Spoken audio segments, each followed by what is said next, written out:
morning everyone, welcome to English class. Today in this class we will discussing about another lesson, a face in the dark. A face in the dark. First I will read the textbook and after that explain the lesson. A face in the dark. Late one night Mr. Oliver, an Anglo-Indian teacher, was returning to his school. The school was on the outskirts of the hill station of Simla. The Simla Bazaar, with its cinemas and restaurants, was about 3 miles from the school, and Mr. Oliver, a bachelor, usually strolled into the town in the evening, returning after dark. He would then take a shortcut through the pine forest. When there was a strong wind, the pine trees made a sad, eerie sound that kept most people to the main road. But Mr. Oliver was not a nervous or imaginative man. He carried a torch, and its gleam, the batteries were running down, moved fitfully down the narrow forest path when its flickering light fell on the figure of a boy who was sitting alone on a rock. Mr. Oliver stopped. Boys were not supposed to be out after dark. "What are you doing here, boy?" asked Mr. Oliver sharply. He moved closer so that he could recognize the miscreant. But even as he approached the boy, Mr. Oliver sensed that something was wrong. The boy appeared to be crying. His head hung down. He held his face in his hands, and his body shook convulsively.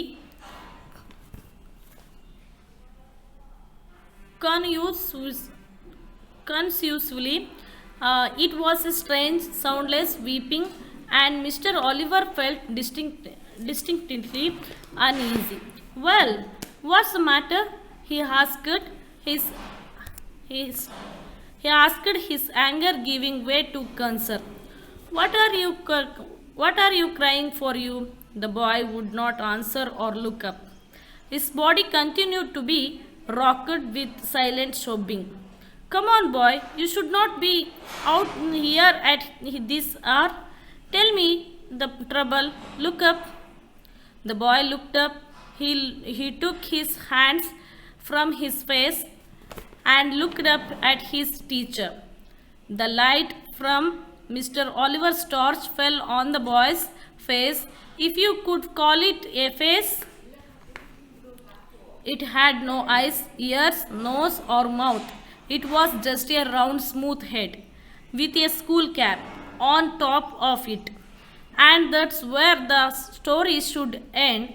But for Mr. Oliver, it did not end here. The torch fell from his trembling hand. He turned and scrambled down the path, running blindly through the trees and calling for help. He was still running towards the school building when he saw a lantern swinging in the middle of the path. Mr. Oliver stumbled up to the watchman, gasping for breath. "What is it, Sahib?" asked the watchman. "Has there been an accident? Why are you running?"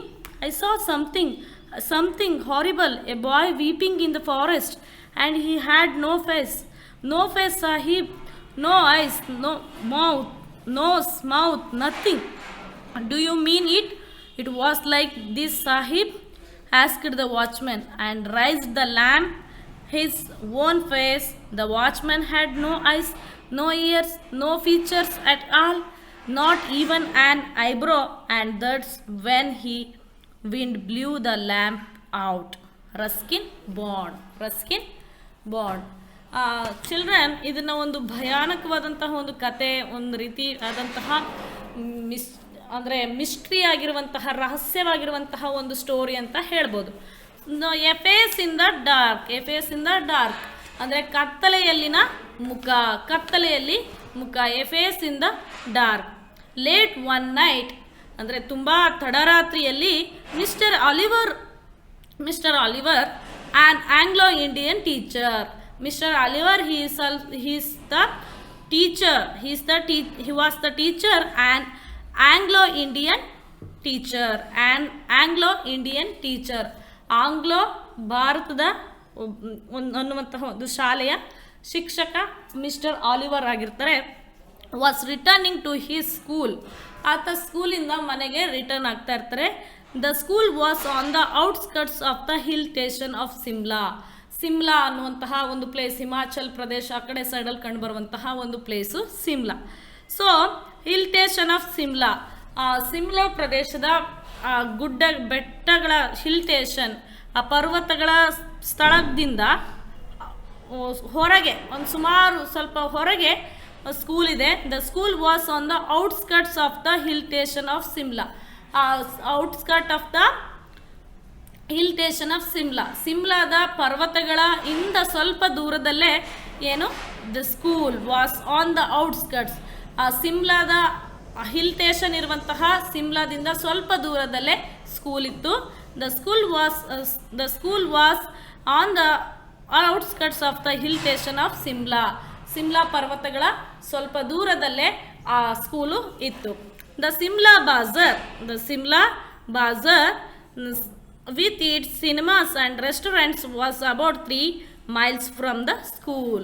ಸ್ಕೂಲಿಂದ ಮತ್ತು cinema ರೆಸ್ಟೋರೆಂಟ್ಗಳಿಂದ ಸ್ವಲ್ಪ ಅಂದರೆ 3 kilometre ಅನ್ನಷ್ಟು ದೂರದಲ್ಲಿ ಈ school ಇತ್ತು. Simla ಬಾಜರ್ Simla bazaar ಅನ್ನುವಂತಹ place with its cinemas and restaurants, ಅದೆಲ್ಲವೂ cinema restaurant was about 3 miles from the school. ಸ್ಕೂಲಿಂದ 3 ಕಿಲೋಮೀಟರ್ನಷ್ಟು ದೂರದಲ್ಲಿ ಸಿಮ್ಲಾ ಬಾಜರ್ ಇತ್ತು.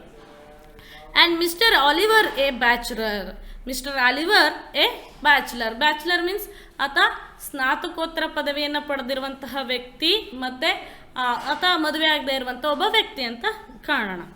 And mister Oliver a bachelor usually strolled into the town in the evening returning after dark. ಅವ್ರಿಗೊಂದು ಅಭ್ಯಾಸ ಇತ್ತು, ಸಾಮಾನ್ಯವಾಗಿ strolled into the town, ಆ ಟೌನನ್ನು ಸುತ್ತಾಡುವಂತಹ ಒಂದು ಅಭ್ಯಾಸ ಇತ್ತು. ಇನ್ ದ ಈವ್ನಿಂಗ್ ಆ ರೀತಿ ಸುತ್ತಾಡಿಕೊಂಡು ಸಂಜೆ ಟೈಮಲ್ಲಿ ಹಿ ರಿಟರ್ನಿಂಗ್ ಆಫ್ಟರ್ ಡಾರ್ಕ್, ಆತ ಸ್ವಲ್ಪ ಕತ್ಲೆ ಆದಾಗ ಆ ಕಡೆಯಿಂದ ಮನೆಗೆ ವಾಪಸ್ಸು ರಿಟರ್ನ್ ಆಗ್ತಾ ಇದ್ದ.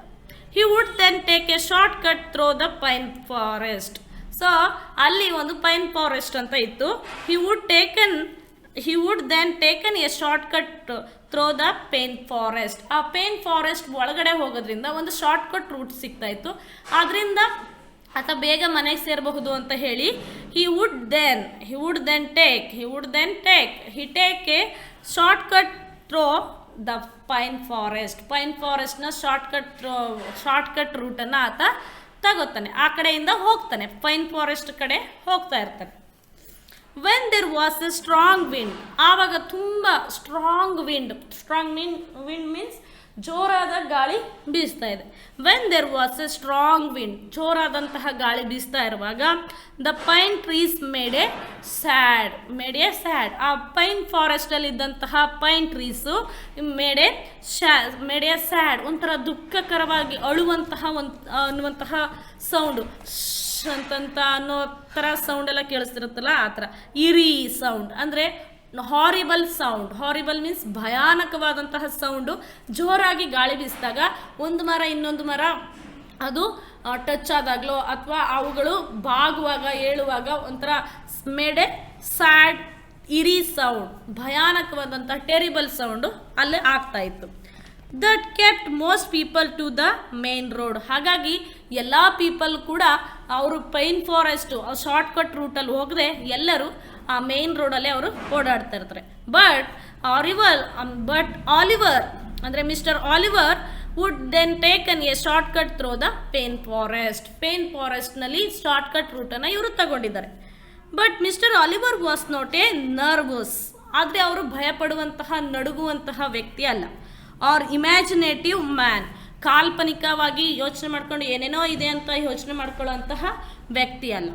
he carried a torch and its gleam. ಅವ್ರ ಕೈಯಲ್ಲಿ ಯಾವಾಗಲೂ ಟಾರ್ಚ್ ಇರ್ತಾ ಇತ್ತು. ಟಾರ್ಚ್ ಇಟ್ಕೊಂಡು ಅವರು ಹಾಗೆಯೇ ಈ short cut through the pine ಫಾರೆಸ್ಟಲ್ಲಿ ಅವರು ಹೋಗ್ತಾ ಇದ್ರು. The batteries were running down. Batteries ಏನಾಗ್ತಾ ಇದೆ, ರನ್ನಿಂಗ್ ಡೌನ್, ಸ್ವಲ್ಪ ಅದರ ಬ್ಯಾಟ್ರಿ ಏನಾಗ್ತಾ ಇದೆ, ಲೋ ಆಗ್ತಾ ಇದೆ, ಕಡಿಮೆ ಆಗ್ತಾ ಇದೆ. ಟಾರ್ಚ್ನ ಬ್ಯಾಟ್ರಿ ಲೋ ಆಗ್ತಾ ಇದೆ. Moved fitfully down the narrow forest. ಅವರು ಹಾಗೆಯೇ ಸ್ಟ್ರೈಟಾಗಿ ಆ ಫಾರೆಸ್ಟ್ ಹತ್ರ ನಡ್ಕೊಂಡು ಹೋಗ್ತಾ ಇದ್ದಾರೆ. Moved fitfully down the narrow forest ಪಾತಲ್ಲಿ ನೇರವಾಗಿ ನಡ್ಕೊಂಡು ಹೋಗ್ತಾ ಇದ್ದಾರೆ. when its flickering light fell on the figure of a boy who was sitting alone on a rock. And when its flickering light fell on the figure of a boy, ಹಾಗೆ ಹೋಗ್ತಾ ಇರಬೇಕಾದ್ರೆ ಅವರ torch on ಆಗುತ್ತೆ. Fell on the figure of a boy, ಯಾರೋ ಒಬ್ಬ ಹುಡುಗ ಕೂತಿರುವಂತೆ ಅನಿಸುತ್ತೆ. Who was sitting alone on a rock, ಯಾರೋ ಒಬ್ಬ ಒಂದು ಬಂಡೆಯ ಮೇಲೆ ಹುಡುಗ ಕೂತಿರೋಂಗೆ ಅನಿಸುತ್ತೆ ಅವ್ರಿಗೆ. ಮಿಸ್ಟರ್ ಆಲಿವರ್ ಸ್ಟಾಪ್ಡ್ ಅಂದರೆ ಅವರಲ್ಲಿ ಬಂದು ನಿಂತ್ಕೋತಾರೆ. Boys were not suppose to be out after dark. ಯಾವ ಹುಡುಗರು ಕೂಡ ಅಷ್ಟೊತ್ತಲ್ಲಿ ಅಂದರೆ ರಾತ್ರಿ ಸಮಯದಲ್ಲಿ, ಲೇಟ್ ನೈಟಲ್ಲಿ ಮಕ್ಕಳೇ ನೀವೆಲ್ಲಾದರೂ ಹೊರಗಡೆ ಹೋಗ್ತೀರಾ? ಇಲ್ಲ, ಕತ್ಲೆ ಆಗ್ತಾ ಇದ್ದಾಗಲೇ ನೀವು ಮನೆಗೆ ಸೇರ್ಕೋತೀರಾ. So boys were not support to be out after dark. So ಕತ್ಲೆ ಆದಾಗ ಯಾವ ಹುಡುಗರು ಕೂಡ not supported to be out after dark, ಕತ್ಲೆಗೆ ಬರೋದಕ್ಕೆ ಯಾರು ಕೂಡ ಧೈರ್ಯ ಮಾಡಲ್ಲ, ಹೆದರ್ಕೋತಾರೆ. Boys were not support to be out after dark, ಹೊರಗಡೆ ಬರಲಿಕ್ಕೆ ಅವರು ಹೆದರ್ಕೋತಾರೆ. What are you doing here boy asked mister Oliver sharply. ಸಡನ್ನಾಗಿ ಕೇಳ್ತಾರೆ ಆ ಹುಡುಗನ್ನ, ಬಂಡೆ ಮೇಲೆ ಕೂತಿರುವಂತಹ ಹುಡುಗನ್ನ. When he saw the boy a boy who was sitting alone on a rock, suddenly Oliver asked to boy, what are you doing here? ಏನು ಮಾಡ್ತಾ ಇದೀಯಾ ಇಲ್ಲಿ ನೀನು ಕೂತ್ಕೊಂಡು? asked Mr. Oliver sharply. He moved closer, so ಅವನ ಹತ್ರಕ್ಕೆ ಹಾಗೆ ಕೇಳ್ತಾ ಅವನ ಹತ್ರಕ್ಕೆ ಹೋಗ್ತಾರೆ. so that he could recognize the miscreant ಅಂತಂದರೆ ಅವನ ಹತ್ರಕ್ಕೆ ಹೋಗಿ ಅವನನ್ನು ರೆಕಗ್ನೈಸ್ ಮಾಡಲಿಕ್ಕೆ ಹೋಗ್ತಾ ಇದ್ದಾರೆ. But even as approached the boy, ಅವನ ಹತ್ರಕ್ಕೇ ಹೋದರು. Mister Oliver sensed that something was wrong. Mister ಆಲಿವರ್ಗೆ, ಆ ಟೀಚರ್ಗೆ ಏನೋ ಸಮಥಿಂಗ್ ವಾಸ್ ರಾಂಗ್, ಏನೋ ಸಮಥಿಂಗ್ ಇಸ್ ರಾಂಗ್, ಏನೋ ಇಲ್ಲಿ ಮಿಸ್ ಆಗಿದೆಯಲ್ಲ, ಏನೋ ಒಂದು ತಪ್ಪಾಗಿದೆ ಅಂತ ಭಾವಿಸ್ತಾ ಇದ್ದೀನಲ್ಲ, ಏನೋ ಒಂಥರ ಅನ್ನಿಸ್ತಾ ಇದೆಯಲ್ಲ ಅನ್ನುವಂತಹ ಆ ರೀತಿ ಅನಿಸುತ್ತೆ. The boy appeared to be crying. Boy ಅಳೋ ರೀತಿ ಅವನಿಗೆ ಕಾಣಿಸ್ತಾ ಇದೆ. The boy appeared to be crying. His head hung down, ಅವನ ತಲೆ ಕೆಳಗಡೆ ಬಾಗಿದೆ. ಇಸ್ ಹೆಡ್ ಹಂಗ್ ಡೌನ್, ಅವನ ತಲೆ, ಆ ಹುಡುಗನ ತಲೆ ಹೆಡ್ ಹಂಗ್ ಡೌನ್, ಕೆಳಗಡೆ ಬಾಗಿದೆ. He held his face in his hands. ಅವನ ತಲೆನ ಅವನ ಕೈಯಲ್ಲಿ ಹಿಡ್ಕೊಂಡಿದ್ದಾನೆ. ತಲೆ ಬಾಗಿಸ್ಕೊಂಡು ತನ್ನ ಕೈಯಿಂದ ತಲೆಯನ್ನು ಹಿಡ್ಕೊಂಡಿದ್ದಾನೆ. He held his face in his hands and his, ಎರಡು ಕೈಗಳಿಂದ ಅವನ ತಲೆಯನ್ನು ಹಿಡ್ಕೊಂಡಿದ್ದಾನೆ. He held his face in his hands and his body shook confusedly. ಆದರೆ ಅವನ ಬಾಡಿ ಆ್ಯಸ್ ಯೂಶುವಲ್ ಹೇಗಿದೆ ಹಾಗಿದೆ. ಇಟ್ ವಾಸ್ ಎ ಸ್ಟ್ರೇಂಜ್, ಅವನೊಂಥರ ಅಪರಿಚಿತನ ಹಾಗೆ ಅನ್ನಿಸ್ತಾ ಇದೆ. ಏನು ಈ ಥರ ಹೀಗೆ ಕೂತಿದ್ದಾನಲ್ಲ ಹುಡುಗ ಅಂತ ಅನಿಸ್ತಿದೆ. ಸೌಂಡ್ಲೆಸ್ ವೀಪಿಂಗ್, ಅದು ಸೌಂಡ್ಲೆಸ್ ವೀಪಿಂಗ್, ಅಳುವಾಗ ಅಂತ ಜೋರಾಗಿ ಅಳ್ತೀರ.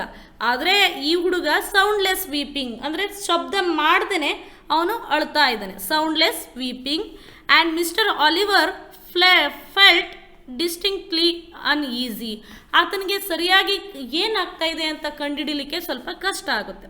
And mister Oliver felt like that distinctly uneasy. ಇದು ತುಂಬ ಸುಲಭ ಅಂತ ಅವನಿಗೆ ಅನ್ನಿಸ್ತಾ ಇಲ್ಲ, ಅದನ್ನು ಕಂಡುಹಿಡಿಯೋಕ್ಕೆ ಸ್ವಲ್ಪ ಕಷ್ಟ ಆಗ್ತಾ ಇದೆ. ವೆಲ್, ಸರಿ, ವಾಟ್ಸ್ ದ ಮ್ಯಾಟರ್, ಏನಾಯಿತು? He asked. Mister Oliver asked to boy, what's the matter, ಏನಾಯಿತು? Is anger giving way concern, ಅವ್ನ ಕೋಪ ಬರ್ತಾ ಇದೆ, ಆದರೂ ಆ ಹುಡುಗನ ಬಗ್ಗೆ ವೇ ಟು ಕನ್ಸರ್ನಿಂದ ಕಾಳಜಿಯಿಂದ ಕೇಳ್ತಿದ್ದಾನೆ. What are you crying for, ಯಾಕೆ ಕೇಳ್ತಾ ಇದೀಯಾ ನೀನು? The boy would not answer or look up, ಆದರೆ ಆ ಬಾಯ್ ವುಡ್ ನಾಟ್ ಆನ್ಸರ್, ಅವನಿಗೆ ಆನ್ಸರ್ ಹೇಳ್ತೀರ, ಆರ್ ಲುಕ್ ಅಪ್, ಮೇಲೆ ನೋಡ್ತಾ ಇಲ್ಲ. His body continued to be rocked with silent sobbing, ಆದರೆ ಆ ಹುಡುಗ ರಾಕ್ ಮೇಲೆ ಹೇಗೆ ಕೂತಿದ್ದ ಹಾಗೇ ಕೂತಿರೋದನ್ನೇ ಕಂಟಿನ್ಯೂ ಮಾಡ್ಕೊಂಡು ಸೈಲೆಂಟಾಗಿ ಕೂತಿರೋದನ್ನೇ ಕಂಟಿನ್ಯೂ ಮಾಡಿದ್ದಾನೆ. ಕಮ್ ಆನ್ ಬಾಯ್, ಬಾ ಬಾ ಬಾ ಹುಡುಗ, you should not be out here at this hour, ಈ ಸಮಯದಲ್ಲೆಲ್ಲ ಈ ರೀತಿ ಎಲ್ಲ ಕೂತ್ಕೊಳ್ಬಾರ್ದು. ಕಮ್ ಆನ್, ಬಾ ನೀನು. You should not be out here at this time, ಇಷ್ಟೊತ್ತಲ್ಲಿ ನೀವೆಲ್ಲ ನಿಮ್ಮ ಮಕ್ಕಳೆಲ್ಲ ಇಲ್ಲೆಲ್ಲ ಇರಬಾರ್ದು. Come on boy, you should not be out here at this time, ಈ ಹೊತ್ತಲ್ಲಿ ನೀವು ಯಾರು ಕೂಡ ಮಕ್ಕಳು ಇಲ್ಲಿ ಇರಬಾರ್ದು. ಕಮ್ ಆನ್, ಬಾ. ಟೆಲ್ ಮಿ ದ ಟ್ರಬಲ್, ಏನು ನಿನ್ನ ಕಷ್ಟ ಹೇಳು. ಲುಕ್ ಅಪ್, ಮೇಲ್ ನೋಡು ಅಂತ ಹೇಳ್ತಾ ಇದ್ದಾರೆ. ದ ಬಾಯ್ ಲುಕ್ಡ್ ಅಪ್, ಆಗ ಮುಖ ಎತ್ತಾನೆ ಹುಡುಗ. He took his hands from his face, ಅವನ ಮುಖದಿಂದ ಅವನ ಕೈಗಳನ್ನು ತೆಗಿತಾನೆ. He took his hands from his face and looked up at his teacher, ಅವನ ಕೈಗಳನ್ನು ಮುಚ್ಕೊಂಡಿದ್ದಂತಹ ತಲೆಯನ್ನು ಹಿಡ್ಕೊಂಡಿದ್ದಂಥ ಎರಡು ಕೈಯನ್ನು ತೆಗಿತಾನೆ. ಹಿ ಲುಕ್ಡ್ ಅಪ್, ಮೇಲೆ ತಲೆಯನ್ನು ಎತ್ತಾನೆ. He looked up at his teacher, ಅವನ ಟೀಚರ್ನ ಅವನು ನೋಡ್ತಾನೆ. The light from mister Oliver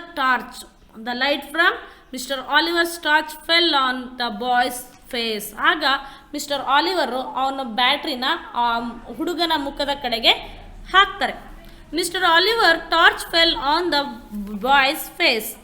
if you could call it face, ಇದನ್ನು ನಾವು ಏನಾದರೂ ಫೇಸ್ ಮುಖ ಅಂತ ಕರೆಯೋದಾದರೆ, ಇಟ್ ಹ್ಯಾಡ್ ನೋ ಐಸ್, ಆ ಮುಖದಲ್ಲಿ ಕಣ್ಣುಗಳಿಲ್ಲ. ನೋ ಇಯರ್ಸ್, ಕಿವಿಗಳಿಲ್ಲ. ನೋ ನೋಸ್, ಮೂಗಿಲ್ಲ. ಆರ್ ಮೌತ್, ಬಾಯಿಲ್ಲ. It was just a round smooth head, ಇದೊಂದು ನುಣುಪಾದಂತಹ ತುಂಬ ಸ್ಮೂತಾಗಿ ನೈಸ್ ಆಗಿರುವಂತಹ ರೌಂಡ್ ಸ್ಮೂತ್ ಹೆಡ್, ಒಂದು ರೌಂಡ್ ಆಗಿರುವಂತಹ ನಯವಾದಂತಹ ಒಂದು ತಲೆ. With a school cap, along with school cap, ಅದ್ರ ಜೊತೆಲಿ ಆ ಹುಡುಗ ಒಂದು ಸ್ಕೂಲ್ ಕ್ಯಾಪನ್ನು ಹಾಕ್ಕೊಂಡಿದ್ದಾನೆ. ಆ ಸ್ಕೂಲಲ್ಲಿ ಅವರೆಲ್ಲರೂ ಹಾಕ್ಕೊಳ್ಳುವಂಥ ಕ್ಯಾಪನ್ನೇ ಹಾಕ್ಕೊಂಡಿದ್ದಾನೆ. Of it and that's where the story should end, ಇಷ್ಟಕ್ಕೆ ಕತೆ, ಇಲ್ಲಿನೇ ಕತೆ ಮುಗಿಲಿಲ್ಲ. And that's where the story should end, but for mister Oliver it did not end here, ಅವ್ರಿಗೆ ಇದೇ ಕೊನೆ ಆಗಿರಲಿಲ್ಲ.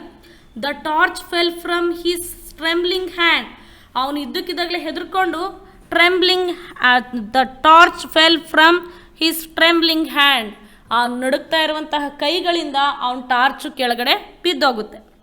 ಆಲಿವರ್ ಕೈಯಿಂದ ಟಾರ್ಚು ಬೇಗ ಕೆಳಗಡೆ ಬೀಳುತ್ತೆ. ಹಿ ಟರ್ನ್, ಅವನು ಮತ್ತೆ ವಾಪಸ್ ಆಗ್ತಾನೆ. ಸ್ಕ್ರಾಂಬಲ್ ಡೌನ್ ದ ಪಾತ್ ಕೆಳಗಡೆ ಅವನು ಓಡ್ತಾನೆ ಹೆದರ್ಕೊಂಡು. ರನ್ನಿಂಗ್ ಬ್ಲೈಂಡ್ಲಿ, ಈಗ ಟಾರ್ಚ್ ಬೇರೆ ಕೆಳಗಡೆ ಬಿದ್ದೋಗಿದೆ, ಅವನಿಗೇನು ಕಾಣಿಸ್ತಾ ಇಲ್ಲ. ಈ ವಾಸ್ ಸ್ಕ್ರಾಂಬಲ್ಡ್, ಹೆದರ್ಕೊಂಡಿದ್ದಾನೆ. Down the path and running blindly, ಕುರುಡನಾಗಿ ಓಡ್ತಾ ಇದ್ದಾನೆ. ಥ್ರೋ ದ ಟ್ರೀಸ್, ಮರಗಳ ಮಧ್ಯದಲ್ಲಿ ಓಡ್ತಾ ಇದ್ದಾನೆ. ಕಾಲಿಂಗ್ ಫಾರ್ ಹೆಲ್ಪ್ ಮಾಡಿ ಅಂತ ಕರಿತಾ ಇದ್ದಾನೆ. Calling for help. He was still running towards the school building, ಅವನು ಸ್ಕೂಲ್ ಬಿಲ್ಡಿಂಗ್ ಕಡೆ ಓಡ್ತಾ ಇದ್ದಾರೆ. Towards the school building, he was still running towards the school building.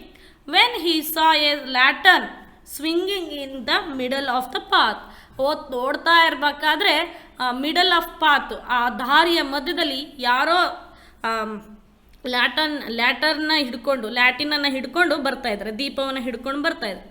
Mister Oliver stumbled up to the watchman, ಆಗ ಅವನು ವಾಚ್ಮ್ಯಾನನ್ನು ನೋಡ್ತಾನೆ. Stumbled up to the watchman, gasping for breath, ಅವನು ತುಂಬ ಹೆದರ್ಕೊಂಡಿದ್ದಾನೆ. ಗ್ರಾಸ್ಪಿಂಗ್ ಹಿಸ್ ಬ್ರೀತ್, ಉಸಿರಾಡ್ತಾ ಇದ್ದಾನೆ ಹೆದರ್ಕೊಂಡು. ವಾಟ್ ಈಸ್ ಇಟ್ ಸಾಹೀಬ್, ಏನಿದು ಸಾಹೀಬ್? ಆಗ ವಾಚ್ಮ್ಯಾನ್ ಗೊತ್ತಿತ್ತಲ್ಲ, ಆ ವಾಚ್ಮ್ಯಾನ್ ಹೆಸರು ಸಾಹೀಬ್ ಅಂತ, ಅವನನ್ನು ಹೇಳ್ತಾ ಇದ್ದಾನೆ ಉಸಿರನ್ನ ಬಿಡ್ತಾ.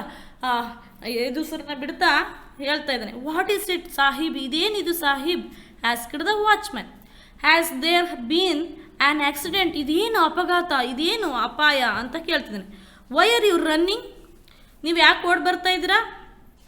ಐ ಸಾ ಸಮಥಿಂಗ್, ನಾನು ಒಂದು ಯಾವುದೋ ವಿಚಿತ್ರವಾದದ್ದನ್ನು ನಾನು ನೋಡಿದೆ. ಐ ಸಾ ಸಮಥಿಂಗ್ ಹಾರಿಬಲ್, ಅದು ತುಂಬ ಭಯಂಕರವಾಗಿತ್ತು. A boy weeping in the forest, ಒಬ್ಬ ಹುಡುಗ ಫಾರೆಸ್ಟ್ ಒಳಗಡೆ ಅಳ್ತಾ ಇದ್ದ. And he had no face, ಆದರೆ ಆ ಹುಡುಗನಿಗೆ ಯಾವುದೇ ರೀತಿಯಾದಂತಹ ಫೇಸ್ ಇಲ್ಲ. ನೋ ಫೇಸ್ ಸಾಹಿಬ್, ಅವನಿಗೆ ಯಾವುದೇ ಮುಖ ಇಲ್ಲ. ನೋ ಐಸ್, ಆ ಮುಖದಲ್ಲಿ ಕಣ್ಣಿಲ್ಲ. ನೋ ನೋಸ್, ಮೂಗಿಲ್ಲ. ಮೌತ್ ಇಲ್ಲ. ನಥಿಂಗ್, ಏನೂ ಇಲ್ಲ.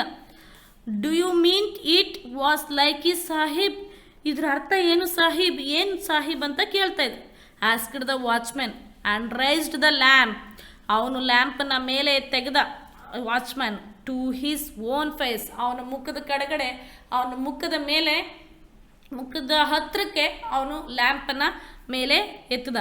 The watchman had no eyes and watchman also had no eyes, no ears, no features at all, not even an eyebrows ಕೂಡ ಇರಲಿಲ್ಲ. ಏನೋ ಒಂದು ಫೇಸಲ್ಲಿ ವಾಚ್ಮ್ಯಾನ್ ಮುಖದಲ್ಲೂ ಕೂಡ ಇರಲಿಲ್ಲ. And that's when the wind blew the lamp out, ಯಾವಾಗ ಗಾಳಿ ಬೀಸ್ತು ಆಗ ಲ್ಯಾಂಪಲ್ಲಿ ಹುರಿತದಂತಹ ದೀಪನೂ ಕೂಡ ಅದು ಹಾರೋಗುತ್ತು. ಸೊ ರಸ್ಕಿನ್ ಬಾಂಡ್ ಅನ್ನೋರು ಈ a face in the dark ಅನ್ನೋದಂತಹ ಒಂದು ಲೆಸನನ್ನು ಬರೆದಿದ್ದಾರೆ. ಈ ಲೆಸನಲ್ಲಿ ಚಿಲ್ಡ್ರನ್ ಆಲಿವರ್ ಹೇಗಿದ್ರು, ಅವ್ರಿಗೇನು ಆ ಡಾರ್ಕಲ್ಲಿ, ಕತ್ತಲ್ಲಿ ಕಂಡಂತಹ ಮುಖದ ಬಗ್ಗೆ ಅಷ್ಟೇ ಇಲ್ಲಿ ವಿವರಿಸಿದ್ದಾರೆ. Once again I will read the lesson. You also observe carefully. If you have a textbook, open your textbook and put your fingers under the line when I read the lesson. A face in the dark. Late one night, Mr. Oliver, an Anglo-Indian teacher, was returning to his school. The school was on the outskirts of the hill station of Simla. The Simla Bazaar, with its cinemas and restaurants, was about 3 miles from the school. And Mr. Oliver, a bachelor, usually strolled into the town in the evening, returning after dark. He would then take a shortcut through the pine forest. When there was a strong wind, the pine trees made a sad, eerie sound that kept most people to the main road. But Mr. Oliver was not a nervous or imaginative man. He carried a torch, and its gleam, the batteries were running down, moved fitfully down the narrow forest path when its flickering light fell on the figure of a boy who was sitting alone on a rock. Mr. Oliver stopped. Boys were not supposed to be out after dark. What are you doing here, boy? Asked Mr. Oliver sharply. He moved closer so that he could recognize the miscreant, but even as approached the boy, Mr. Oliver sensed that something was wrong. The boy appeared to be crying. His head hung down. He held his face in his hands and his body shook convulsively. It was a strange, soundless weeping, and Mr. Oliver felt distinctly uneasy. Well, what's the matter? He asked, his anger giving way to concern. What are you crying for? The boy would not answer or look up. His body continued to be rocked with silent sobbing. Come on, boy. You should not be out here at this hour. Tell me the trouble. Look up. The boy looked up. He took his hands from his face and looked up at his teacher. The light from Mr. Oliver's torch fell on the boy's face.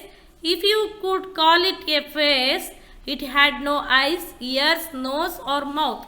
It was just a round smooth head with a school cap on top of it. And that's where the story should end. But for Mr. Oliver, it did not end here. The torch fell from his trembling hand. He returned and scrambled down the path, running blindly through the trees and calling for help. He was still running towards the school building when he saw a lantern winging in the middle of the path. Mr. Oliver stumbled up to the watchman, gasping for breath. "What is it, Sahib?" asked the watchman. "Has there seen an accident?" "Why are you running?" "I saw something horrible.